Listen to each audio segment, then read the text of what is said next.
नमस्कार। दुनिया के सबसे पुराने धर्मों में से एक के दिल में एक बहुत ही दिलचस्प, एक बहुत ही अजीब विरोधाभास छिपा हुआ है। आज हम इसी पहेली को सुलझाने वाले हैं। सोचिए जरा, एक ऐसा धर्म जहां 33 करोड़ देवी देवता हैं, वहां जिसने पूरी सृष्टि की रचना की, उस परम पिता की ही पूजा नहीं होती। आखिर ऐसा क्यों है? कौन है वो जिन्हें अपने ही बनाए संसार में लगभग भुला दिया गया? चलिए आज इसी गहरे रहस्य से पर्दा उठाते हैं। हम सब जानते हैं, ब्रह्मा, विष्णु, महेश ये हिंदू धर्म के त्रिदेव हैं। ब्रह्मा का काम सबसे बड़ा है, सृष्टि की रचना करना। उनके 4 मुख 4 वेदों के प्रतीक हैं, मतलब वो ज्ञान और सृजन का स्रोत हैं। लेकिन उनकी कहानी में एक बहुत बड़ा ट्विस्ट है। और यही है वो पहेली।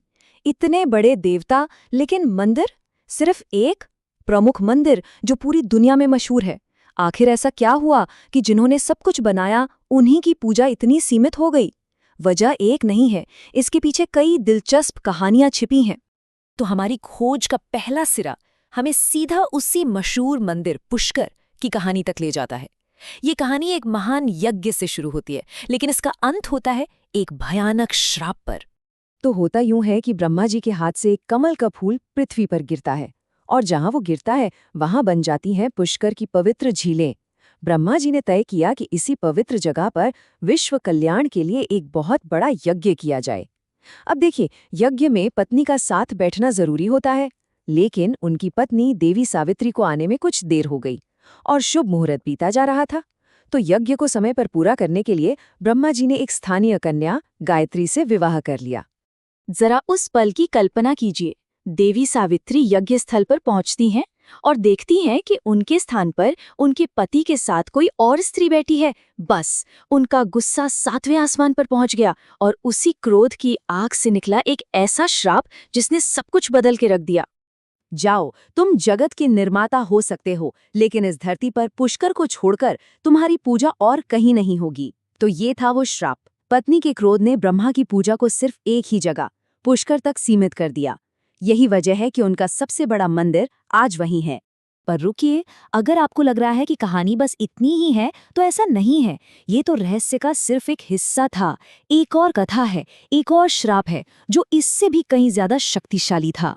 चलिए अब इस रहस्य की और गहरी परतों को खोलते हैं।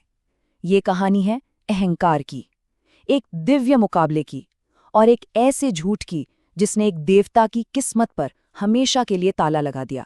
बात उस समय की है जब सृष्टि के 2 सबसे बड़े स्तंभ ब्रह्मा और विष्णु के बीच इस बात पर बहस छिड़ गई कि दोनों में से श्रेष्ठ कौन है। ये बहस इतनी बढ़ गई कि तीनों लोकों में हाहाकार मच गया।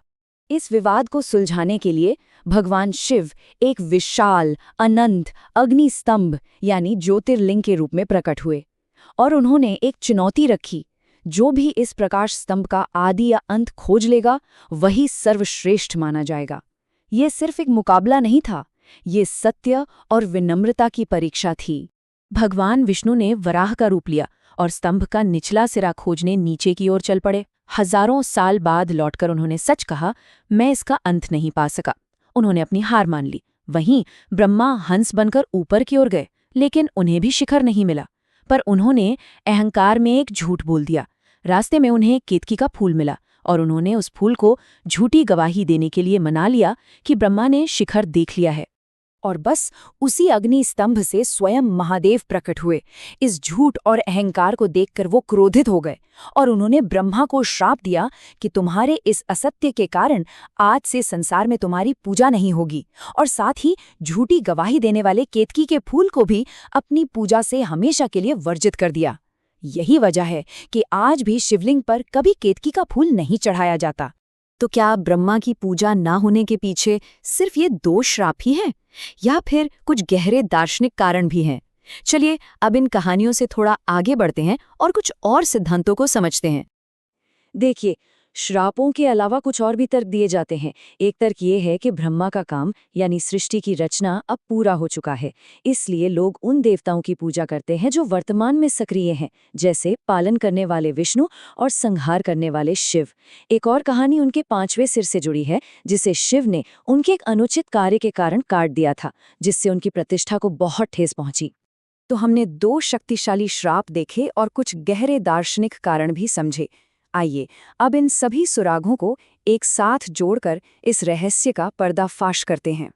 तो कुल मिलाकर तस्वीर कुछ ऐसी बनती है। देवी सावित्री के श्राप ने पूजा को पुष्कर तक सीमित कर दिया। भगवान शिव के श्राप ने बाकी पूरी दुनिया में उनकी पूजा पर रोक लगा दी।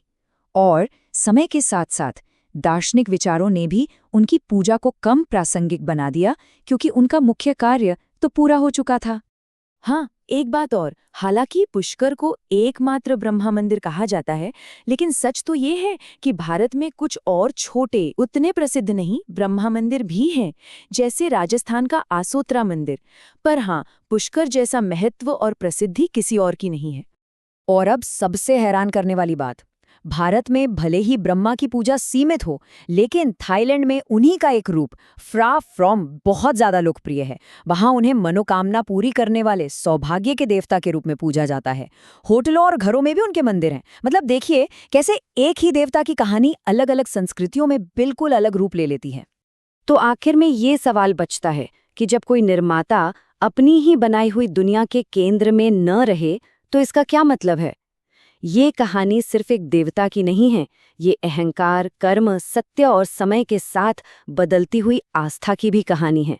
एक ऐसी कहानी जो हमें बहुत कुछ सोचने पर मजबूर करती है।